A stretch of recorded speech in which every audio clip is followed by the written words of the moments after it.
Selecting an insurance provider for your business is a big decision. With over 26 years of experience, our offered team is your solution for quality and proven coverage. The customer service you remember from years ago is what we pride our team on. We know how important your company is to the community. From small businesses to large businesses, Alford & Associates can manage your insurance. It's our job. Alford & Associates, benefiting your employees and protecting your business.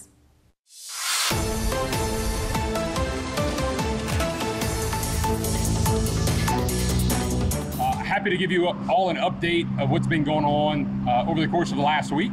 As you guys will remember, about 8 o'clock on Saturday morning, we were made aware of an oil spill that made its way into Bayou Lafourche from the Crescent Midstream facility located here in Racine, Louisiana. Upon arrival, our emergency operations, along with Lafourche Parish Sheriff's Office, noticed some oil floating in the bayou. From then, we were made aware that Crescent Midstream was the source point of the leak, and began to work with them on the cleanup operations. We're joined also today by EPA out of Region 6 in Dallas, who's the federal on-scene coordinator, as well as the Louisiana Oil Spill Coordinator's Office, who's the state responsible on-scene coordinator. Made up of those two entities, Crescent Midstream is the responsible party and Lafourche Parish is the local on-scene coordinator. We've been a part of the unified command structure over the last couple of weeks, or the last couple of days. Very, very great group to work with. I can't say enough about EPA and LOSCO and what a great group they have been to work with, and all the ideas that have been coming across the table, and also the responsible party in Crescent Midstream has been a great group to work with, along with their contractors, ES&H and Forefront. No matter what we've asked for, they've been on the ground with us, whether it was protecting our drinking water source, or Bayou Lafourche is kind of the cultural hub for us here in Lafourche Parish. All been a great response overall. So now I'd like to turn over to Mr. Mike Smith to give you guys an update on the cleanup efforts, as well as some of the volumes of oil that's been recovered from the bayou. Thank you, Mr. Parish President. We appreciate very much the level of cooperation, not only from the parish, but also from the unified command structure that, as Archie said, was stood up very promptly on Saturday morning. On behalf of Crescent Midstream and the unified command, my name is Mike Smith. I've been serving as the public information officer. It was my first opportunity to be out on the water of Bayou Lafourche since Saturday. I'll give you my impression about what I saw, and I can say that Bayou Lafourche is in a much better place today, 1 week after the incident, than it was back on Saturday. The amount of progress that the workers have made is outstanding. Having said that, there is much left to do. And I want you to take away from today's press conference one thing in particular, and that is we are not finished. There remains a significant amount of work to do along the shorelines. There remains a significant amount of work to do to continue to protect the water source, which, as we saw today, is very protected. And I think that you will see over the next few days a transition of sorts as we right-size the number of workers and the number of vessels to suit the amount of remaining oil. And if you just permit me, I'm going to go through a few key details along that line. Starting, of course, with our workers.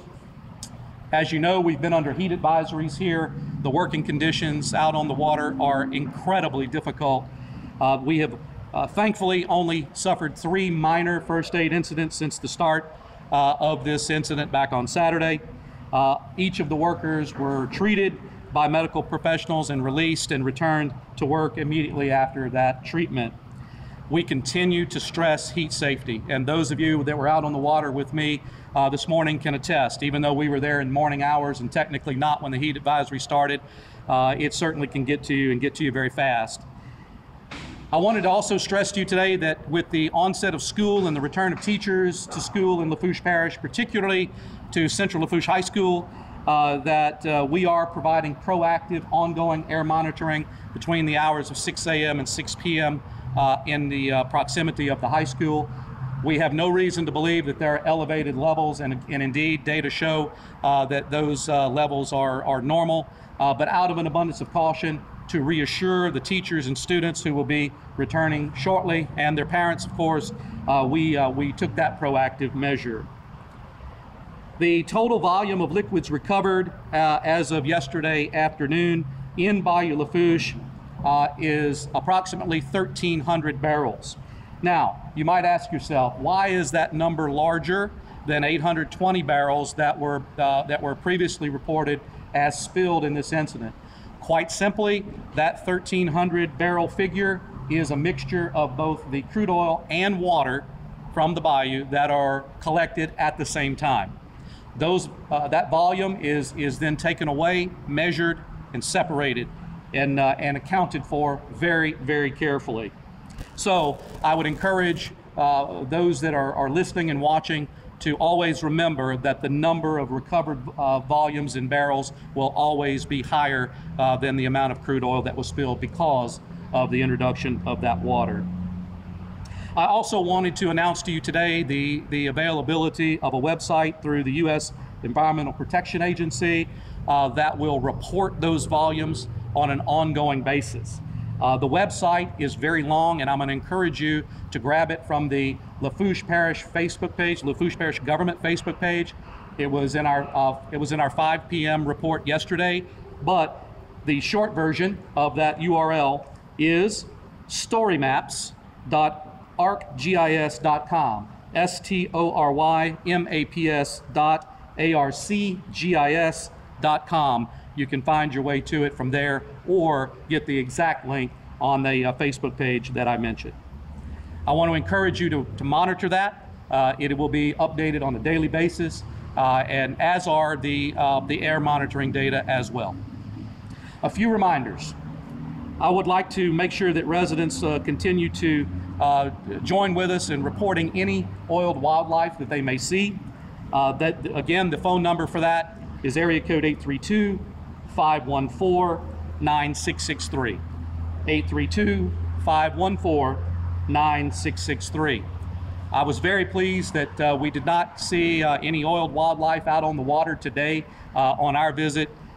In regards to wildlife, we continue to have the 21 deceased species that were previously reported to you, and we also have the 3 species that are in captivity and doing just fine. That is 1 American alligator and 2 mallard ducks. Also, I'd like to make sure to remind the citizens of Lafourche Parish that the conservation advisory that was touched on by the parish president was lifted. That was for all the customers of Lafourche Parish Water District Number 1, south of Louisiana Highway 182 bridge. In addition to that, the no-fly zone that remains in place by the Federal Aviation Administration. The bayou does continue to be closed to mariners from the Highway 182 bridge in Raceland to the Lockport Bridge. We did notice a robust presence out on the water today of law enforcement officials. In support are the Lafourche Parish Sheriff's Office and the Louisiana Department of Wildlife and Fisheries. Our media hotline will continue for an email address will continue for the foreseeable future. blmediarelations@gmail.com. That's blmediarelations@gmail.com. A couple of notes regarding the future dissemination of information. You may see it in the next several hours that the Unified Command has decided that it will stand down its in-person operations effective at the close of business today. However, let me stress that the cleanup on the waterways of Bayou Lafourche remains robust. And what I also wanted to make sure you realized is that even though the Unified Command structure is going to be shifting to a virtual format starting tomorrow, vigilance has not disappeared. There will remain a variety of both state, federal, and local officials available to respond if needed. I think what that signals to the citizens of Lafourche Parish is that the work inside the bayou is going quite well. And it's going well enough that the commanders have said that, look, we could stand down our ongoing Unified Command at the end of business today, move into this virtual posture, and still provide the same level of service that the incident requires at this time. In closing, let me just say and remind you that our Lafourche Parish Government Facebook page remains the official source of information for our Unified Command, even in the virtual setting. We will continue to put out the reports that you've become accustomed to on a regular basis, although you might also see those scale back to perhaps once a day going forward over the weekend and beyond.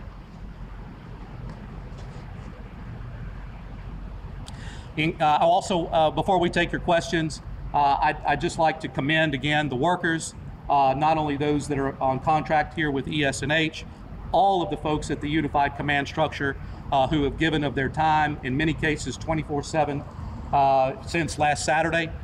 Without their assistance in some challenging conditions, we would not be as far along as we are. We are very pleased with the progress. The Bayou is looking much better, but there still remains work to be done. With that, I'll pause and let you ask any questions for the parish president and me. Michael, can you specifically explain the operator error? What happened? What caused this? So the operator error is a result of our preliminary investigation inside of Crescent Midstream. That investigation is being reviewed by our federal regulator, in this case PHMSA. PHMSA will return a broader finding on that in the next few weeks. For the viewers and listeners' benefit, I would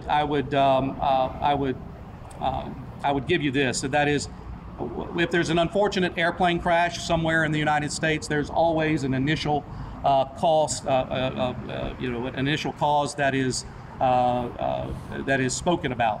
Sometimes it's pilot error, sometimes it's mechanical failure. But then the NTSB, the federal agency, always comes back within a few weeks and gives a more precise view on what happened. That's exactly where we are today with this particular incident. We believe it to be operator error as something that was a participant and a participating cause of that release. But the final ruling will come out by PHMSA in the next few weeks. Is there a valve left open?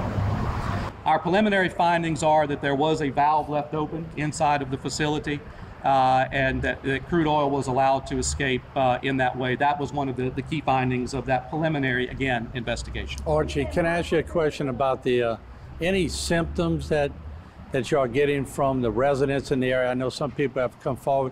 Can you describe some of the symptoms y'all are hearing about, and how are y'all being proactive in those regards? Yeah, one of the good things we did early on in the Unified Command Group was set up that phone number where residents can call if they had a personal or property issue. And we did. We got a few calls of people talking about their noses burning and throats hurting, headaches, stuff like that.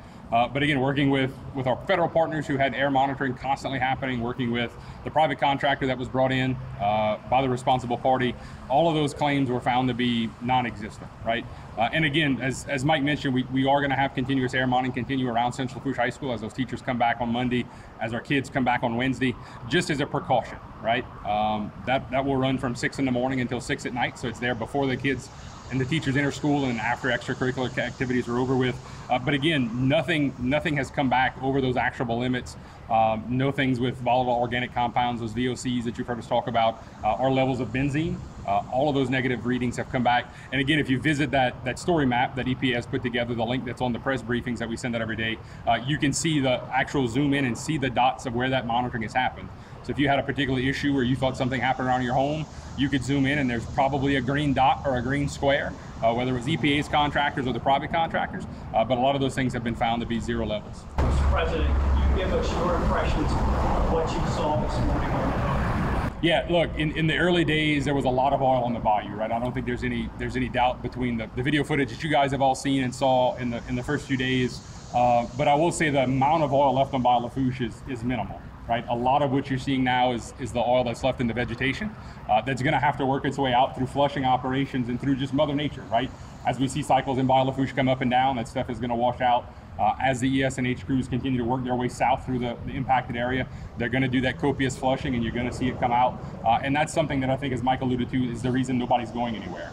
We know that there's still some pockets left. We know we're going to see some of that flushing happen. So the maintenance operations are going to be here for a while. And I'm happy about that. The question was about the number of workers out on the Bayou.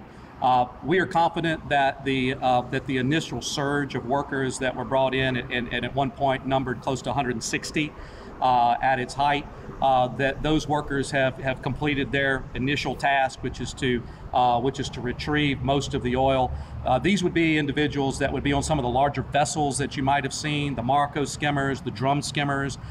As Archie mentioned, now that most of the crude oil is entrained in some of the vegetation, that response looks a little bit different.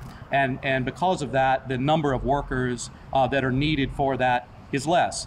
And obviously, the fewer workers that we have to have out in this heat and in harm's way in that regard, the better. But certainly, the level of work has decreased because we have gotten ahead of that cleanup. So I think what you'll see is a declining number of both workers and vessels, and again, over time.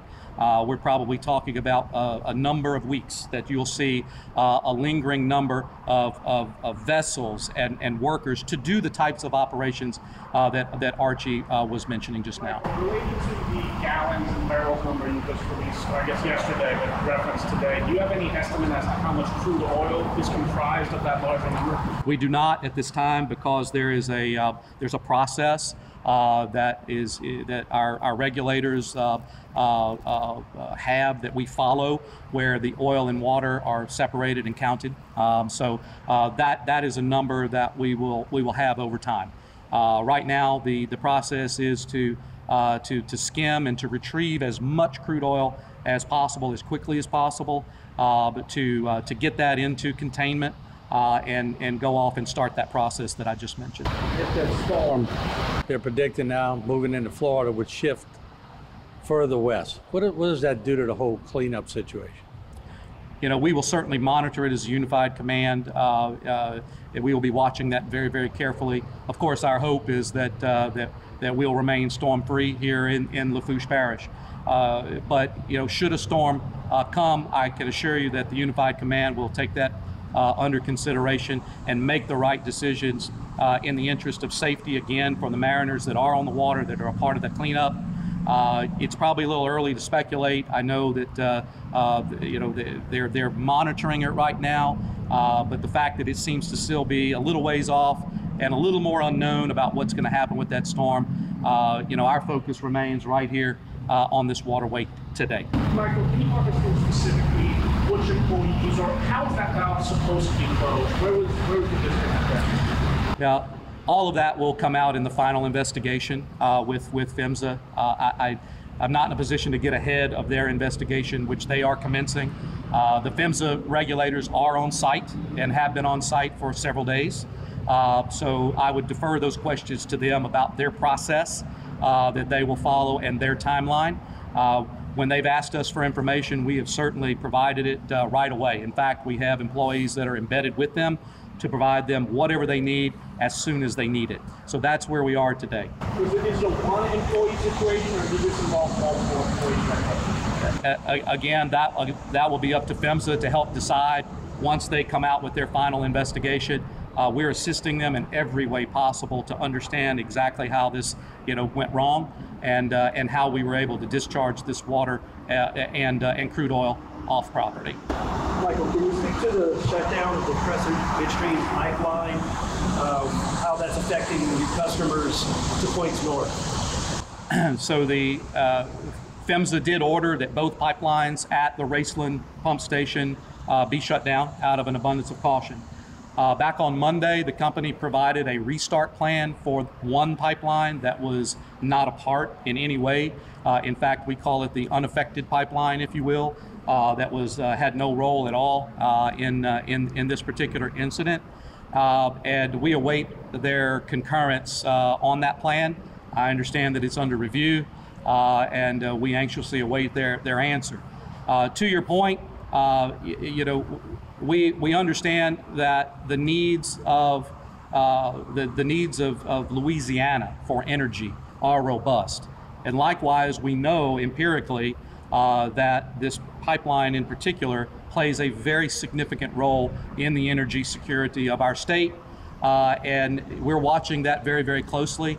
At present, we have no immediate concerns. But should it linger any longer, then we'll need to take a closer look at that. So again, it affects the entire supply chain, because obviously if you have a significant artery such as this pipeline that is shut down, it affects either end of the system. The question for those of you that might not have been able to hear was about the affected pipeline. Because we're looking at one as affected and unaffected doesn't mean that the affected pipeline leaked. In fact, we know that it didn't. And our focus remains on the tankage, the valve that was spoken of a minute ago, and that operator error, which has all, again, been turned over to PHMSA for their review, and we await their review of that. To clarify on the unified command, you said in-person operations are shut down. Does that mean the unified command is abandoned, or is it just operating remotely, or can you explain that a little more? The unified command is not disbanding. The unified command is moving into a virtual structure starting tomorrow. The reason for that is that the unified command believes that that's a right size move for where the oil spill is at this time. I think what that really demonstrates is that where they are satisfied as commanders of the progress that's being made for the last week, that level of vigilance, as I mentioned, absolutely continues, and they will be available on a moment's notice to return if need be. But for now, beginning tomorrow, that will be in a virtual stance, which we look at as a good signal of the level of progress being made. On behalf of the Unified Command, I'll be happy to answer that question, which was, if you couldn't hear it, the role that the EPA provides. This is a really terrific opportunity for the citizens of Lafourche Parish to understand and see firsthand how a unified command structure works. Standing behind me are what we call our three pillars. You have the United States EPA, which is our federal on-scene coordinator. You have LOSCO, otherwise known as the Louisiana Oil Spill Coordinator's Office. They fill the pillar role of the state on-scene coordinator. And then, of course, you've met and know very well Archie Chesson, who is the parish president of Lafourche, representing the local on-scene coordinator.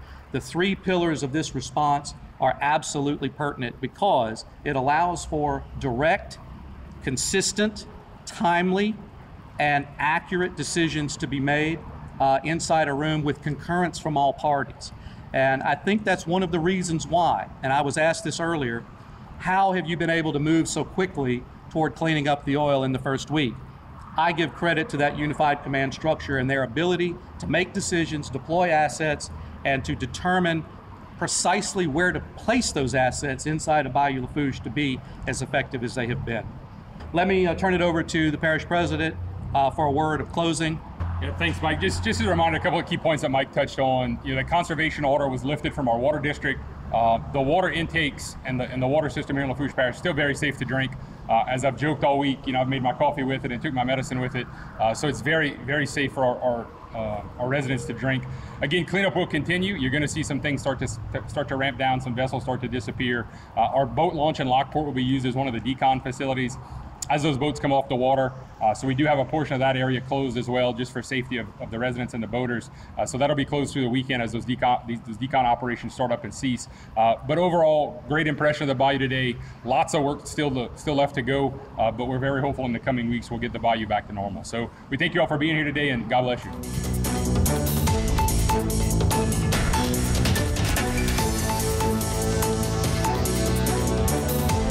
Today's social media segment is brought to you by Terrebonne General Health System.